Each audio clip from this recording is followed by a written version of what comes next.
So thanks for everyone for coming. My name is Dan Olvera. I'm the leader of the .NET user group here in Spokane. And this is David, and we're going to be presenting on 2025, a little tech rewind, and then looking forward to 2026 and what that looks like. Yeah, I'll start. Any chance you can make those slides a little bigger on here? 100%. Yeah, so I'll kick us off. So we're going to start with the slide that I like to call 2025, the year that everything broke. Again.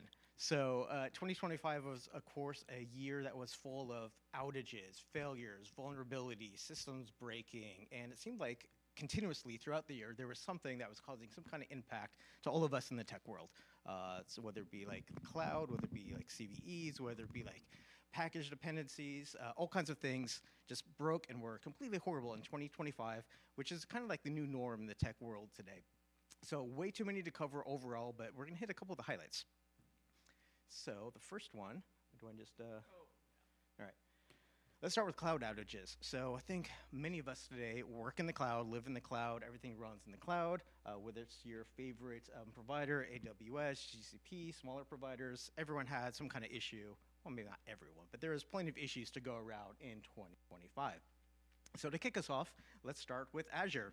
Azure had a large outage in January 2025. Wonderful start to the new year. So many services that were affected. Couple things there up to show you what broke, but at this one, I don't think it was DNS. Lots of times when you see the cloud failures, it's always like somebody broke DNS. But in this case, several services, including Active Directory and SQL, broke. And really, a key takeaway from that is configuration management at scale is a critical lesson. It's something that needs to be taken very seriously and be very robust. Not to be outdone, of course, Google jumped in and said, hey, we can break too. Let's go ahead and have a GCP outage. 70 plus services in this one in June of 2025 came down, and that came down to a root cause of basically a faulty policy that was pushed. And a key lesson for that is error handling, feature flags, other critical things for infrastructure are very important. Again, things need to be tested better, and run better, and whatnot. You want to cover AWS? And we're not going to cover all of them because I know at least 3 more that Azure had throughout the year that did cause a lot of things, and DNS was one of them. So they are checking all the buckets this year. But in October 2025, this was actually my personal biggest outage that happened through the year and caused me the most pain. But AWS had lots of errors during the month of October. They had persistent errors with DynamoDB, but the major one was a DNS resolution. That was a one-time change, so they rolled it out to everyone and basically caused a bunch of feedback loops breaking everything. But if you notice some of the affected services, it's not like, random site here, random site here. It's like Amazon.com. It's Snapchat. Fortnite was down for a little bit on the Azure one. There was things like Twitter. I'm gonna go back to it. So Google Cloud had Spotify, YouTube. Azure had Databricks and SQL, so that was a little more internal. But later ones had like Azure Front Door. So then Azure couldn't resolve its own issues because their issue portal went down. If that's not meta for you guys enough.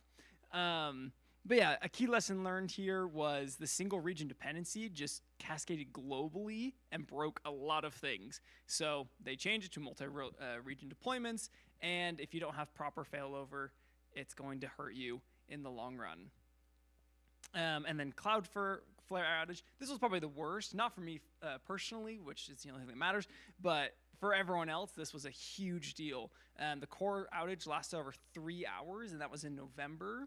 But at the end of the day, it was just a permissions change. And so it caused the bot management configuration file to double in size, and then had some graceful degradation occur.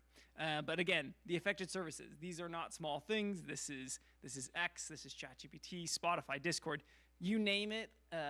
Probably this year it went down at least once. But key lesson, the global distributed systems are fragile. Single configuration errors can cause worldwide outages. So 2025 was the year the sky was falling, and it's not a like Stuart Little where everyone didn't believe it. Everyone pretty much knew that the cloud was failing. So it made everyone kind of question those assumptions and have a lot of questions, as above. But in the audience here, how many people were affected personally by the different outages? How many people had to work and solve an issue? I know I did. Did anyone else have to personally do it? Stokes, Phil? Yeah, so we had a couple people that were actively trying to resolve their own issues caused by these applications, by these cloud providers going down. So, I think until 2025 and even a little before, people were always pushing the cloud. And it's just, the cloud is more reliable. The cloud is better. The cloud is going to give you everything you want out of applications. But this year we had a little bit of questioning of that. And then I'm going to let you go back to start critical vulnerabilities. Yes, vulnerabilities. So anyone who's actually deployed software, manages software, maybe for an organization, I know this falls in my wheelhouse a lot. There's always something that breaks or is a vulnerability, meaning like some dependency of a dependency or some like Linux install or something that maybe you don't think, hey, my website runs fine. What do I care about like GCC lib.version2 or whatever? It's like, there's been a record number of critical vulnerabilities. Lots of times these are called CVEs. That can potentially break things. So I know it definitely affects me in my day job where I have like scans and scans of things that sometimes I don't even know what they are, but they're things that we have to give our attention to fix and whatnot. So there were a number of 0 days. Again, way too many to cover, from 2025 in a presentation this long. But one thing that was really interesting is that really no operating system is safe. So Windows had issues, Android has issues, Mac has issues, Linux has issues. Anyone who thinks like, oh, I use brand X and that one's like, the good one, it's like, no, you're living in denial. Everything had some kind of very, very critical type things. Like I'll just pick one at random here. The last one for like Apple WebKit had a 0 day that allowed remote execution. That's pretty bad. And of course, like Windows had like a 0 days for like privilege escalation, also pretty bad.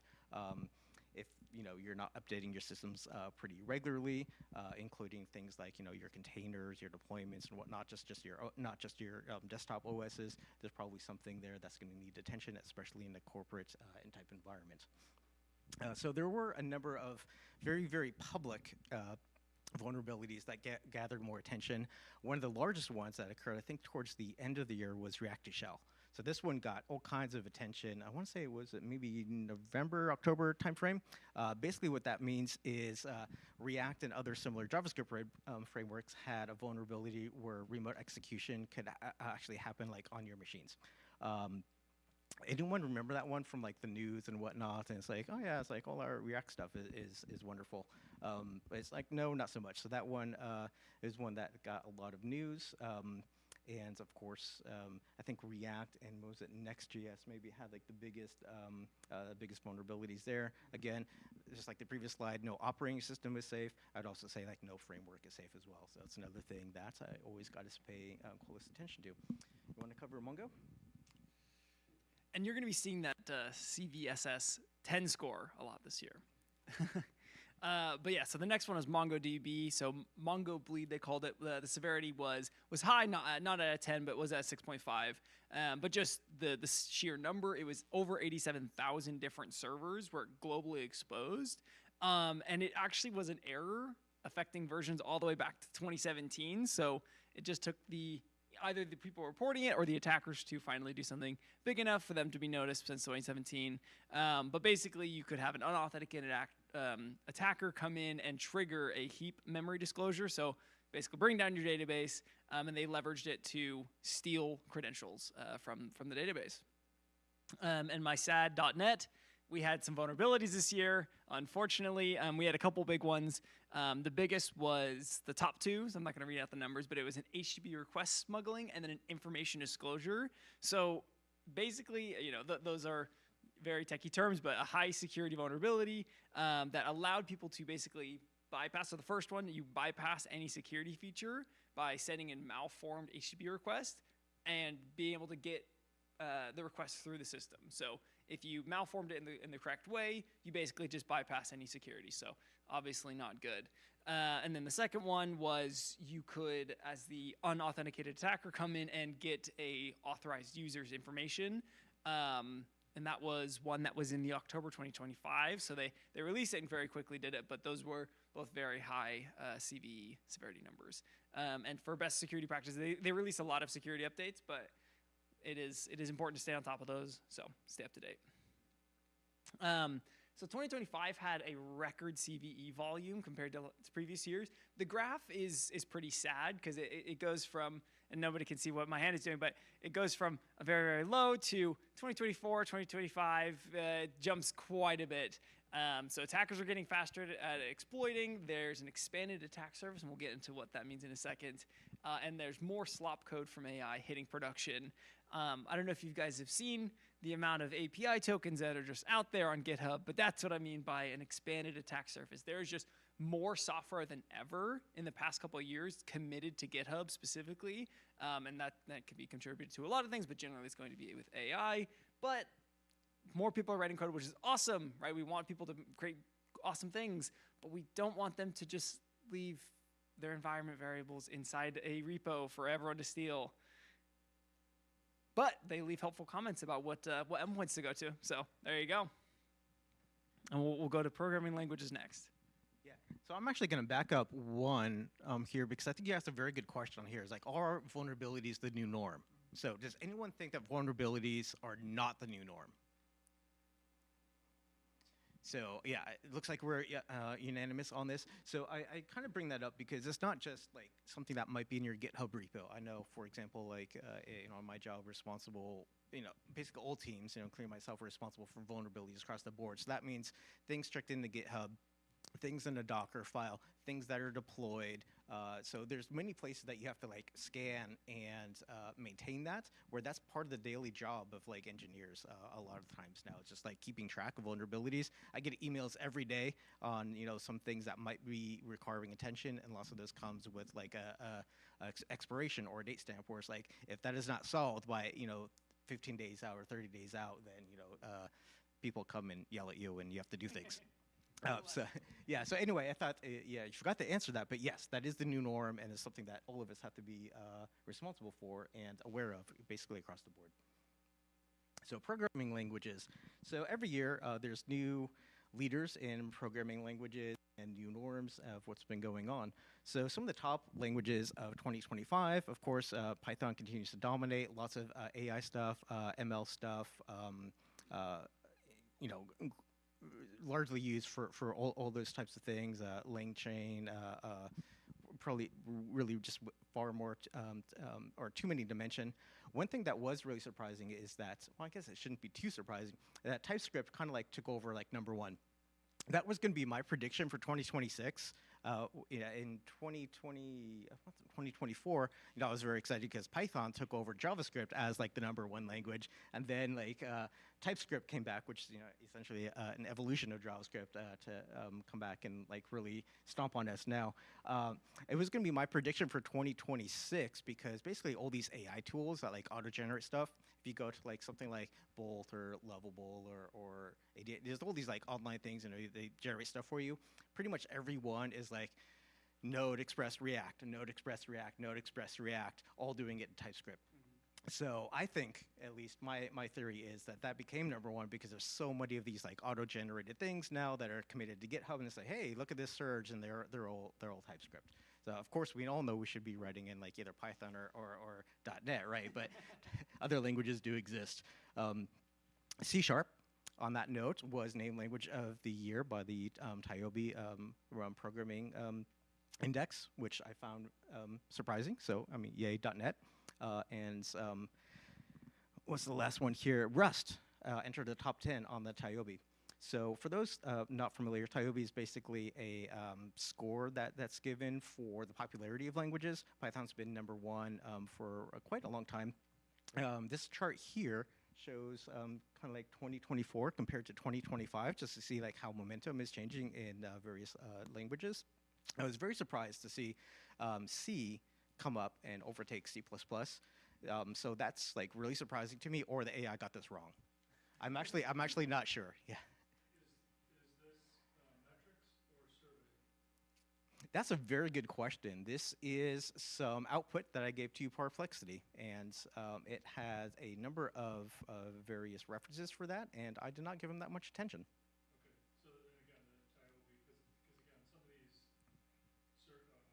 rankings that we've seen are survey-based, so Mhm. it all depends on who you're asking, Yeah. Yeah. what sort of questions you're asking, versus, all right, if I'm just going after GitHub repos, I can see, I should be able to evaluate number And of you're commits. jumping ahead.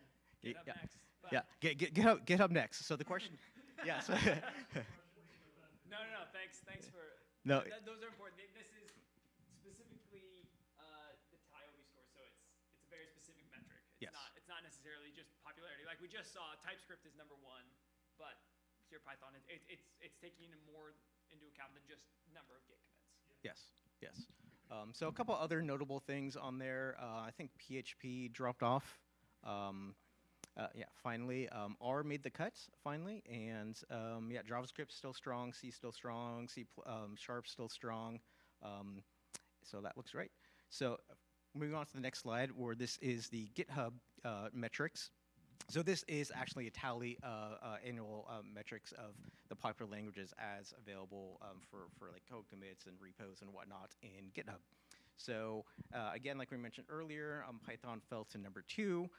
TypeScript, of course, is rocking at number 1. C# is still in there pretty strong. Ruby fell off, so Ruby's not in the top 10 anymore, and Rust came up and made the top 10, I think, for the first time. I'll hand it back over to you before jumping back into Python. So what does all that mean for you, right? So when you're diving into code, what tools are you going to reach for first? So the first one, TypeScript being the fastest growing language. So that is now kind of a really interesting thing, because a lot of people that use AI to generate a lot of code, their highest metric is speed to production, right? They want to make something and deploy it and just get it out there as fast as possible. And TypeScript is going to become more important to learn, not only to review what AI is doing, right? Because that's going to become more and more of our job, is just reviewing what is generated. But it's also that efficiency of AI. AI is already kind of defaults towards TypeScript, and with a lot of these tools, so knowing TypeScript is going to be important in that way. Python dominance, so knowledge and understanding of data science and AI will become a norm for everyone in software. That is a thing that I believe, just because you kind of have to know more of the mechanics of how those things are going down with data science and Python, and so Python dominance continues to be important. But then the final one was interesting. So Java was also in a lot of those metrics. So enterprise code, Java, C#, et cetera, they remain stalwart. So even though a lot of things are kind of hype-based, software's not going anywhere yet. So strong fundamentals are still necessary, and still a great career path to go after if you want to work in an enterprise system. So I'm going to let the Python person take over Python.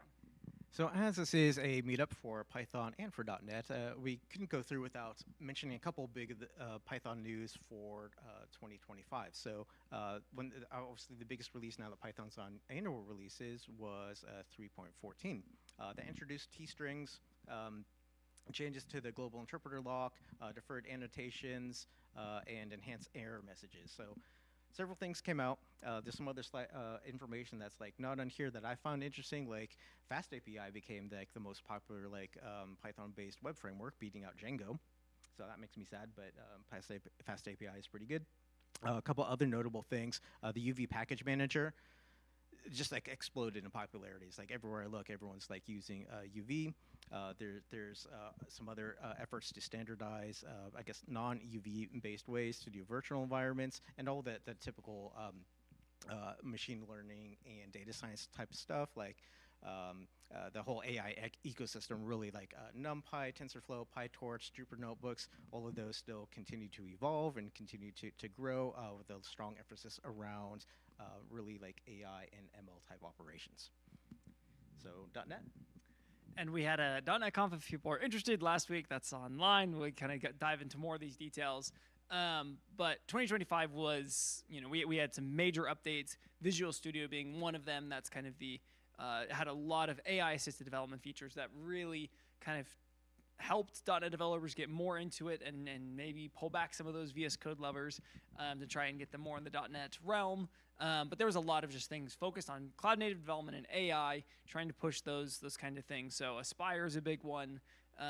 We did win out the programming language of the year for a number of factors. I think the biggest one was probably the Azure basically development is everyone wants in cloud, and Azure is a great place to get AI resources. So C# is kind of a default way, right? When you go to the Microsoft Learn, there's always the C# SDK. There's sometimes the Python, depending on the thing, and sometimes there's other things. But C# is always there. So if you're going to default to Azure, C# is going to meet you along the way and maybe hit you on the head.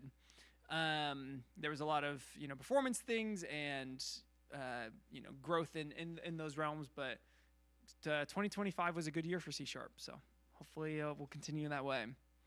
But speaking of less good things, there was also things that died in 2025. There was a lot of some random ones of like Windows 10 reached end of life support, which is always great. Windows probably needs to die anyways of some sort. Skype, who's used Skype in a long time. But actually some of the bigger ones was like Twitch. They're going away from their desktop platform. But yeah, there were some major platforms that kind of went away as they quietly do in software. And some more clips of Microsoft Publisher, Xbox Movies, and we've all used these every day in our lives. But they all went away, and there were some other ones. I think in general the tech space we've grown more to let's just push things out, and then when the software stops being used, they slowly die out. We'll see how semantic kernel does in the next little bit as the agent framework comes more and more to the forefront, and they'll just slowly let it die. So that was a lot of the tech that died in 2025. It's just discontinued slow things.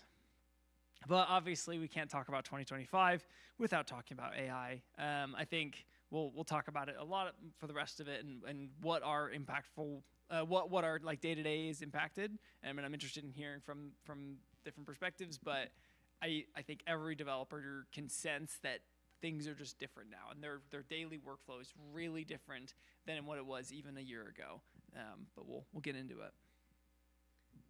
So I actually know several people that were very, very sad to see Skype actually die for the final time. Yeah, I think that hurt a lot of people, especially those who weren't quite ready to jump on board into Teams. Yeah, similar for Windows 10. It's interesting about Windows is like it seems like every other version is the version people like. So version 10 was the one people like, and now 11, everyone's like, no. But I don't know, 11's been fine. I'm a Linux guy, so I don't deal with that like too much. But anyway, yeah, moving on to AI.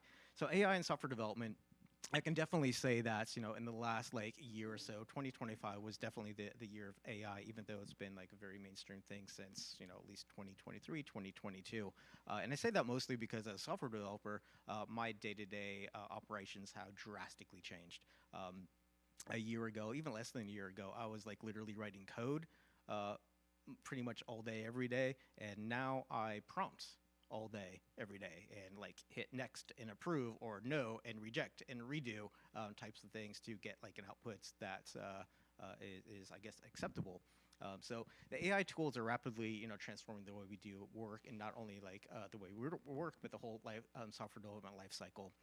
Automated tools for like writing code, debugging code, testing code, all that type of thing, again, handled by AI systems. That's just like exploding. It's only going to get more and more part of the daily job for software developers.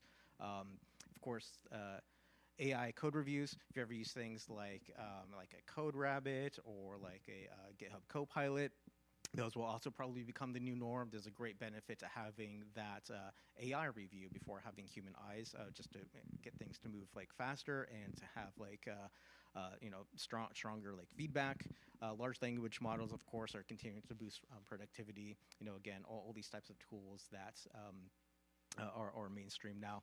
Some of those tools, of course, like Copilot, very, very large. There's also, of course, like Claude, Klein, Cursor, Windsurf, like probably too many to mention now. They're just like all over the place. Large language models have definitely increased developer productivity in 2025, something that's going to expand into the foreseeable future. And again, just echoing for code generation, code reviews, debugging, all that stuff is the new norm now for us engineers. Oh. Yeah, I think there's a lot of interesting things because that term AI efficiency has been thrown around a lot, and the efficiency of a developer definitely has increased. But I always question what does that actually mean? Yeah, you might be shipping more code, you might be doing more things, but where does the actual quality come from? And those kind of questions. And as a developer, those are important things to keep in mind. How do you balance prompting and code reviews, and where does your mental kind of energy go towards it? And that's, I think, a question that's going to be continued to ask in 2026. But nowadays, what does a dev day-to-day look like, right? It's very different. And what capacity is AI in the future? And I guess I have a couple questions up there, but if anyone have any thoughts, I would love to hear perspective on how do you as developers feel AI has changed your efficiency? Is it improved, or just it's changed what your lane is, or how is that change affecting your daily flow? Is there any thoughts there? I imagine everyone has at least interacted with AI at some point.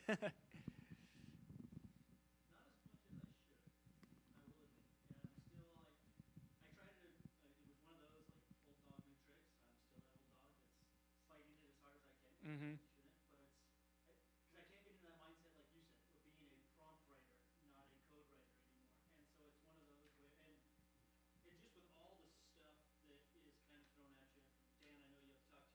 Mm-hmm.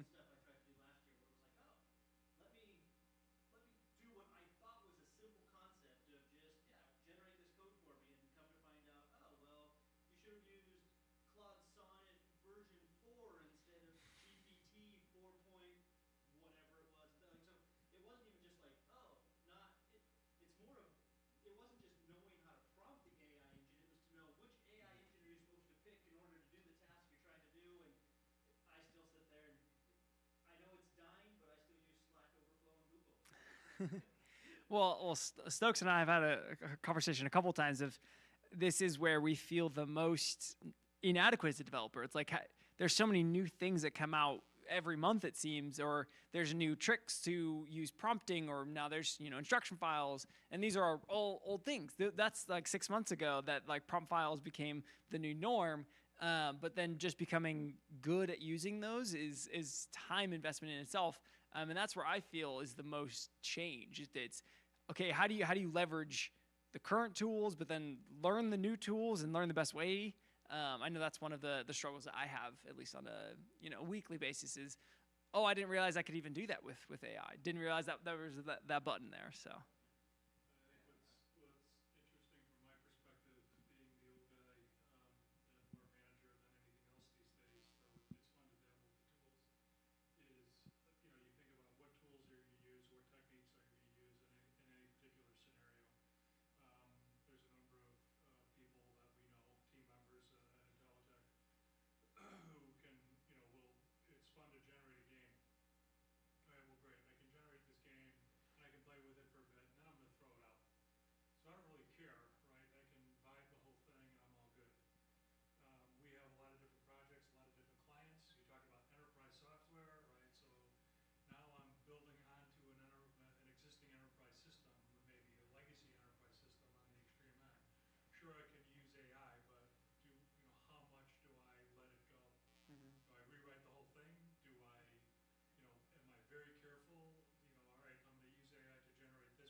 file. So what the heck's going on here? Yeah. This is kind of a weird, is it just a weird inflection, or is it the new norm?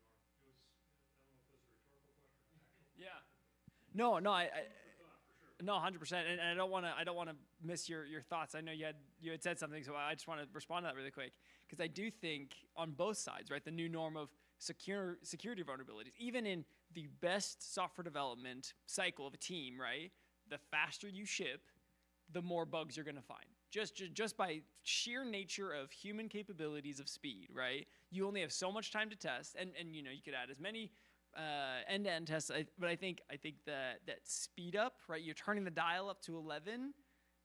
The vulnerabilities come just as fast. It's just you're shipping features faster, you're changing things faster, and I think that's why I posed the question because things are just changing so much faster. Where's the feedback loop happen? Is the feedback loop fast enough to catch those things? Who knows? But what were you gonna say? Sorry. Yeah, I was going to comment that I feel like I've integrated it fairly well. Mm-hmm. Copilot, the way that is probably like most of what I do is just go to it and like go change this thing over in this given data product that we make, and then yeah, and so then it's just reviewing its output and deciding whether I like it or not. And I've had it write 2 or 3 scripts at this point. One of them was working pretty well. It's fairly complicated. I was trying to automate like some website interactions I needed to do, but then the main difficulty there was like the websites were just sort of really crappily built. So anything I tried to do was shift around, and the AI was putting it together by indexing the elements rather than like, well, because there was no other really good way to find them. So it was more like the web page itself was really crappily constructed. Yeah. But that's the kind of thing too where I suspect I just see more of that because those web pages that were just put together by these frameworks using like only classes where you can't specifically target the element, you can use by ID or something. Yeah. And they're buried under all these layers, and which is the actual element because you have to actually interact with it. I don't know. So it like did okay, but I definitely had to go back and forth lots and keep trying it out. And like, okay, that didn't target the element, and then it would just like do all these debugging things in there to like figure out where is the element, how can I actually target it, and so that was kind of fun to mess with. But yeah, but then like the other caveat is I realized this last while that like for the last year I've been doing mostly management things for the most part too, so I haven't been programming all that much. So the amount I've used it is also a lot less Sure. than my before. No, I appreciate those thoughts. Thank you. And we'll move forward. So we'll talk about some AI technologies that became mainstream. And it's pick your VS Code fork and go forward with however you want to do it. But kind of more high level, we talked about Copilot and all those things. But there's other ones that in the enterprise people are trying to integrate. So AI agents, so multi-step workflows. So they want to actually do things in the enterprise. So IT operations, workflow automations, or customer service escalation.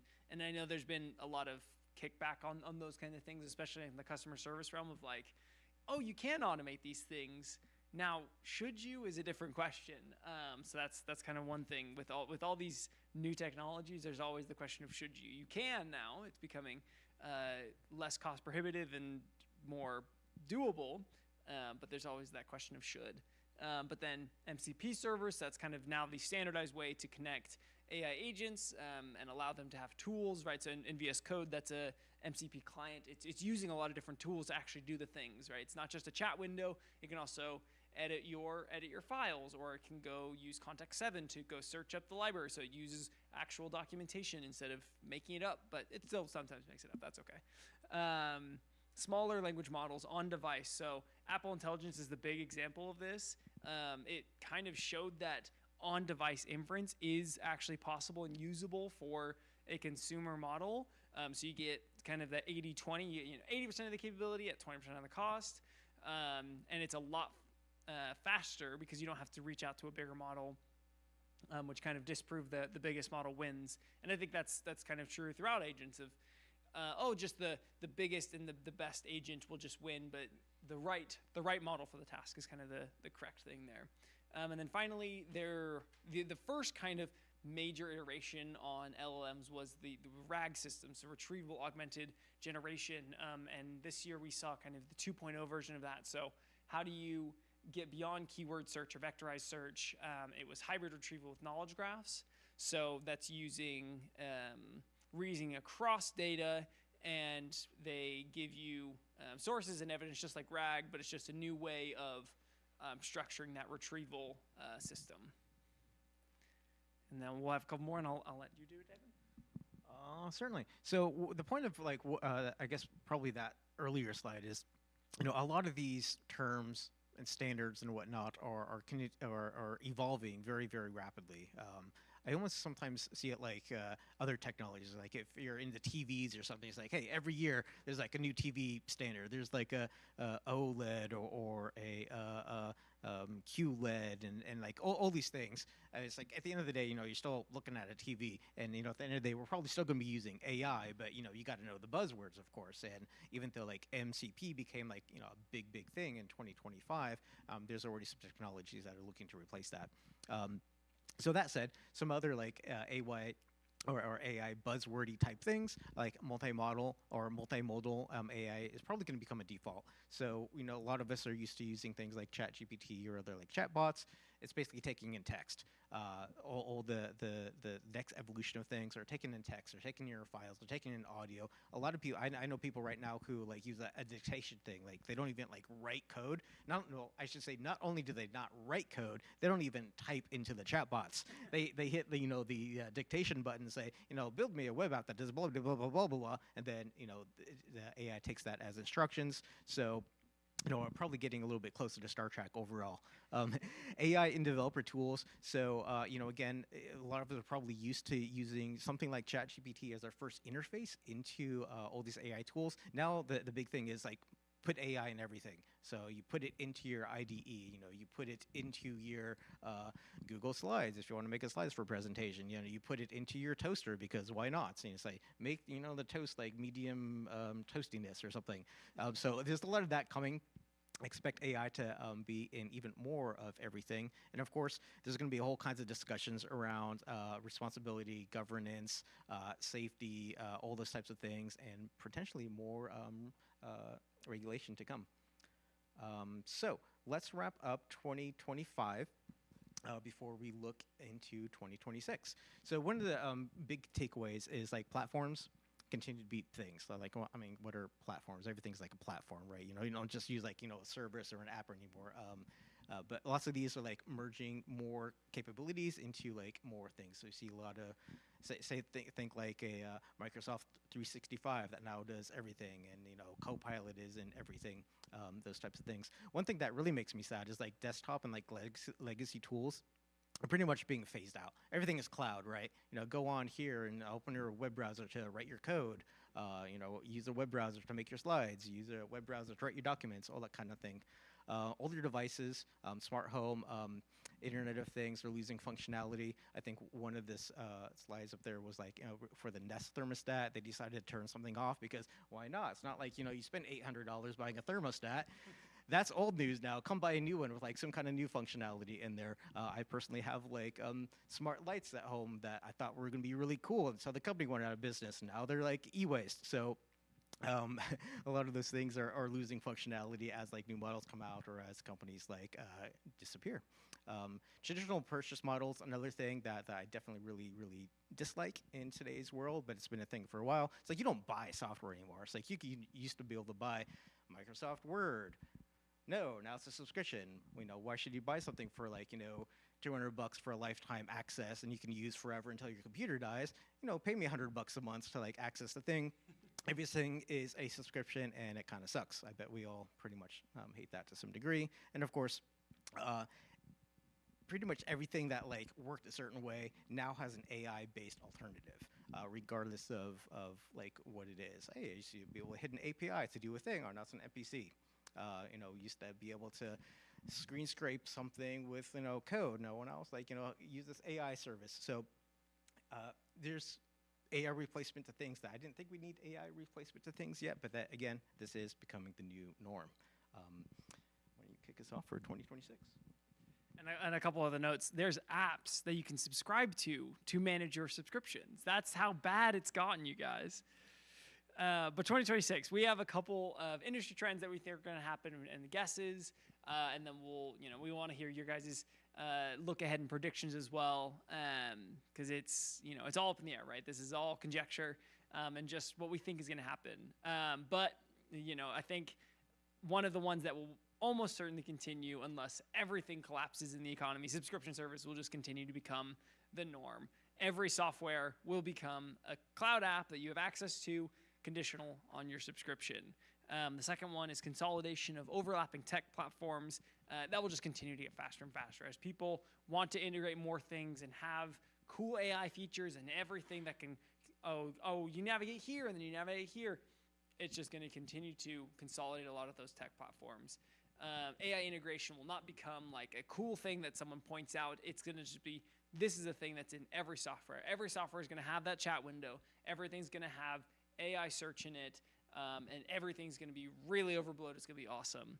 And like we said, more older IoT, Internet of Things, and smart home devices will just continue to lose functionality as people want to shift those towards subscription-based, or as they host it from an app instead. It's just going to continue to be phased out. And the impacts of AI will continue to be a big thing. That's going to be one of the big guesses, and it's just I think there was an earlier slide that mentioned AI skills and usages of developer tools is going to become part of the job description, just point blank period. It's not going to be, oh, you can use AI in this company. It's going to be, you need to know how to use it as part of your role, because we're expecting that kind of efficiency or whatever it is. And there's some companies I know that mandate a certain usage of Copilot, which is insane to me. And I've talked to, I have a data engineer friend that we were talking about, and he's like, but I'm at a specific point in the process where I don't need AI right now. I'm validating outputs, but I have to artificially use Copilot to get my usage. Like I need to spend some. I was like, oh man, that's horrible. That is horrible. But it's going to become more of the norm to kind of expect developers to use AI. And if you're monitoring in certain ways, like token usage, that's going to be a whole different thing. It's going to be like the little circle on Teams where you just have to make sure your mouse is jiggled every once in a while.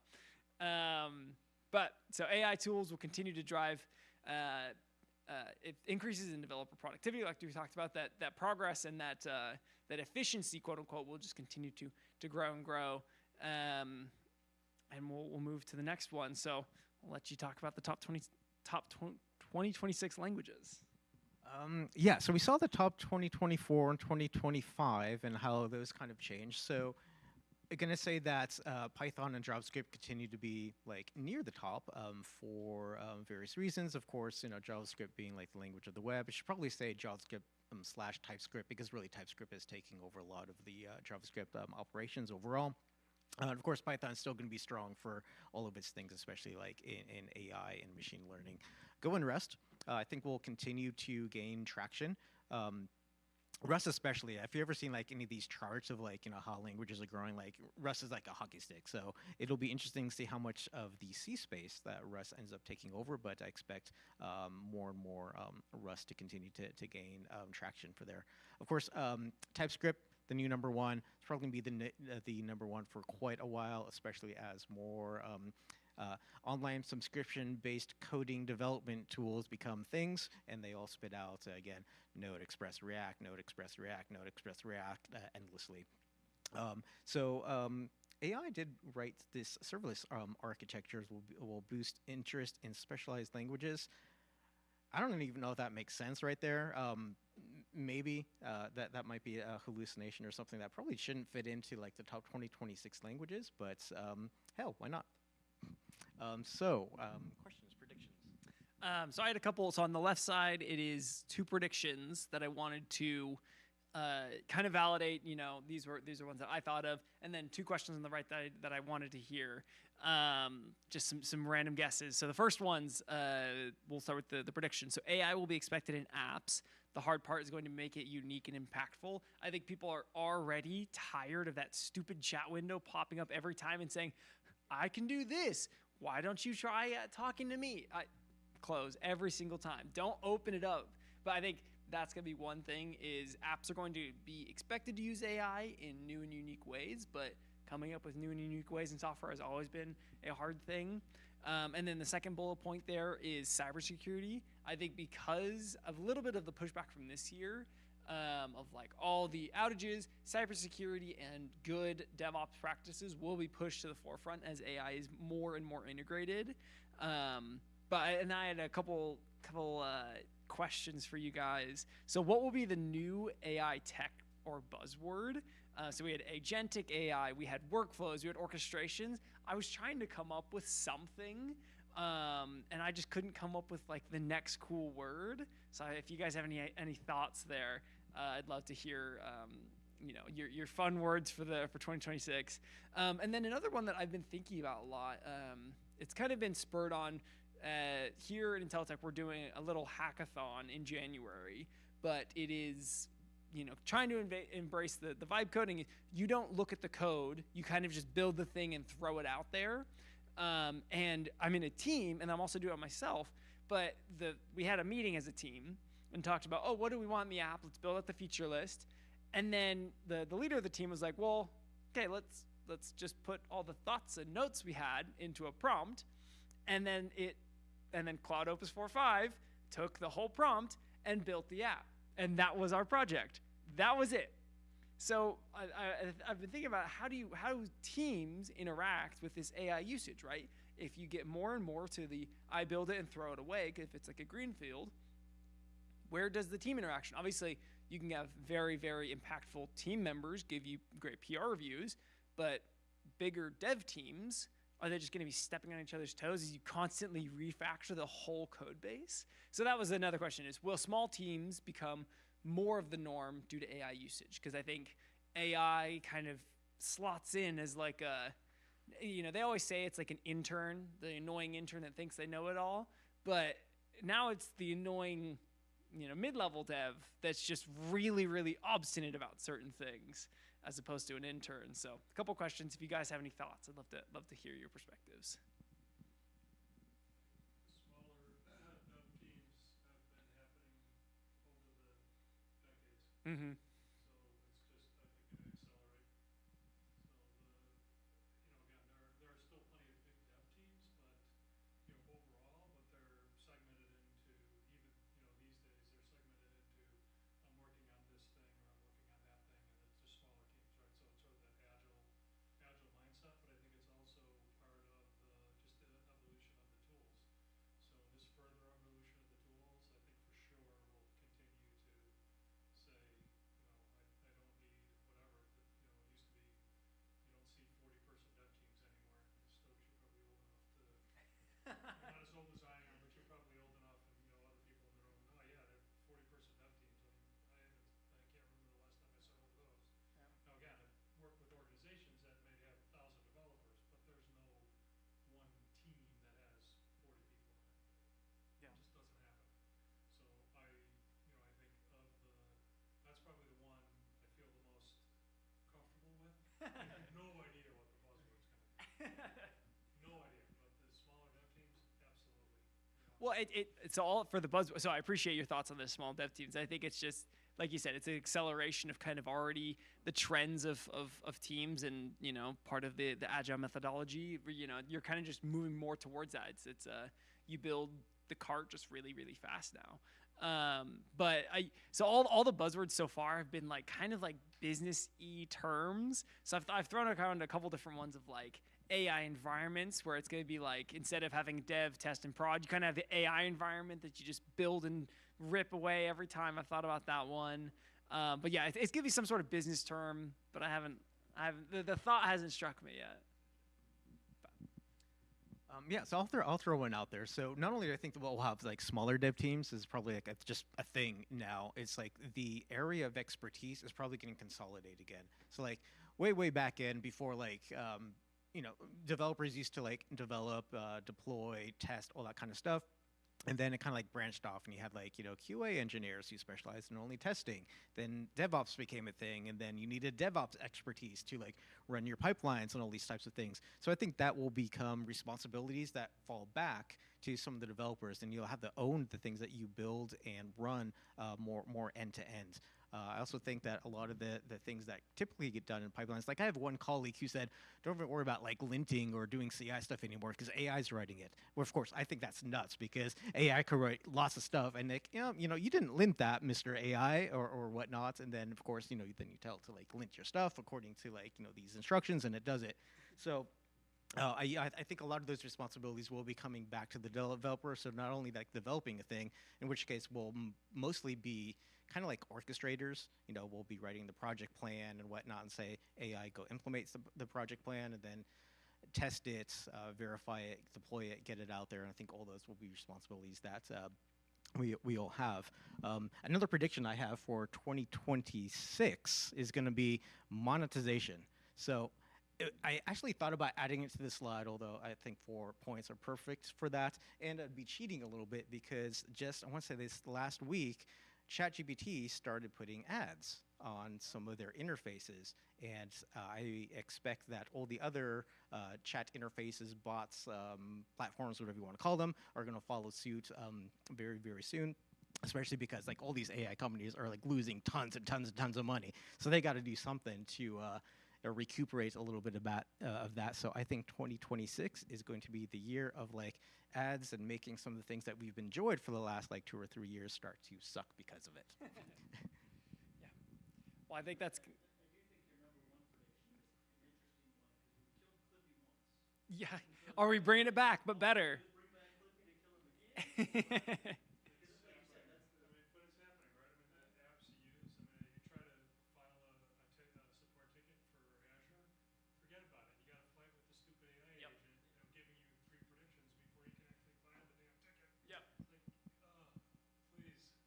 I think you're right, though. It's how do you make it impactful? It's like I said, Yeah. Clippy obviously, the only impact he had was he pissed everyone off. So it's okay. Can we do something beyond that? And that's where I think one will be an interesting thing to see how that goes.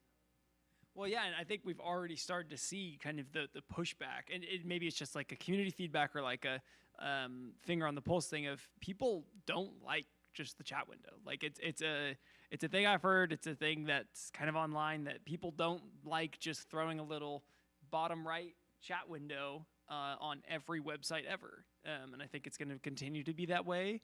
And I don't expect it to be that there's going to be a divergence of, oh, well, if I can't make AI cool, then I won't put it in the app, because I think it's going to be a little bit of a race to the bottom of, no, you put it in the app, and then if they hate the app, they hate the app, and then you throw it away and you build a new one. But who knows? It's a hump, right? So we get to the point where it's just built in, and you expect intelligence or more intelligence or whatever, versus having it be in your face. Well, I've got AI. I got to show you. I got to put it in your face to show Yep. you, prove to you that I have AI in my app. Hopefully, we get over that. Yeah. Get past that, beyond it. Well, can't come fast enough, but well, thank you guys for listening and adding your perspectives. We appreciate that. But that's going to be it for 2026 questions and predictions. So thank you guys.